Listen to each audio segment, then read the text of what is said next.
Hi everyone, I'm Santi. I'm going to talk about feelings and emotions. Regarding this topic, I'm going to divide it into three parts, which are the definitions and differences between feelings and emotions, how a world without them would be, and also the quotes from the novel The Giver. The first topic is about definitions and differences of feelings and emotions. These are the definitions.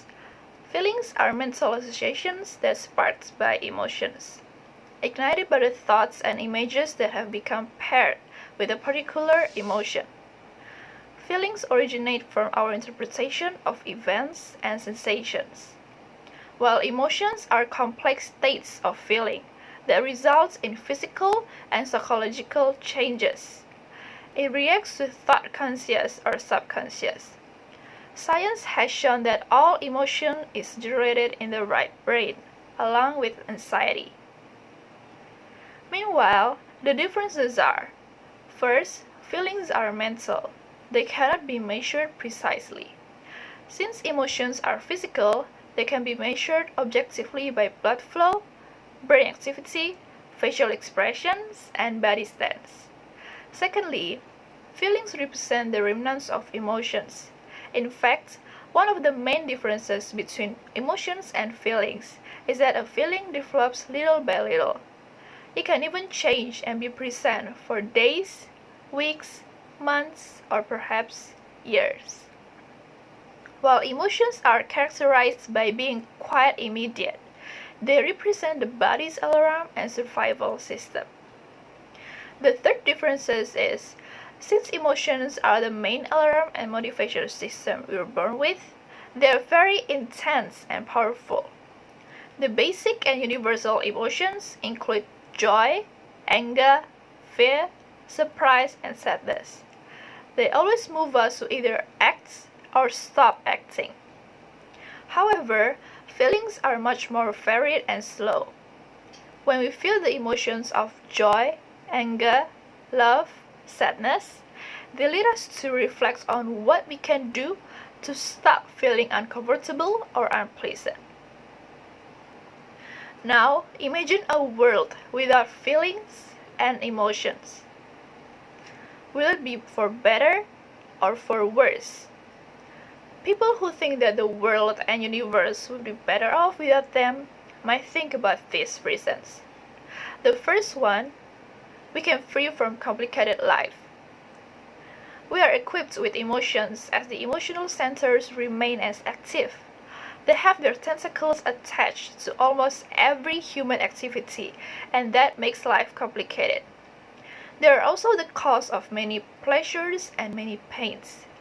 Whether positive or negative, intense emotions and feelings can cause a lot of suffering to many people and can lead to a range of self-destructive actions.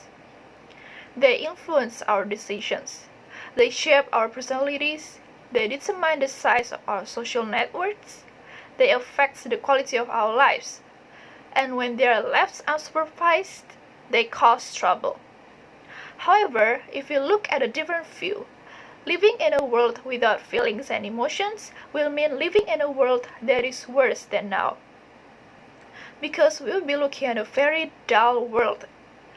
Such a place would have none of the arts that we have today. Music, drama, culture would be gone. Knowledge of any kind would be non-existent in such a place. Feelings for the others would disappear. A total collapse of all humankind would surely be the final ending of this world as we know of it. The idea of a total world destruction of all peoples is not that far out of the question here.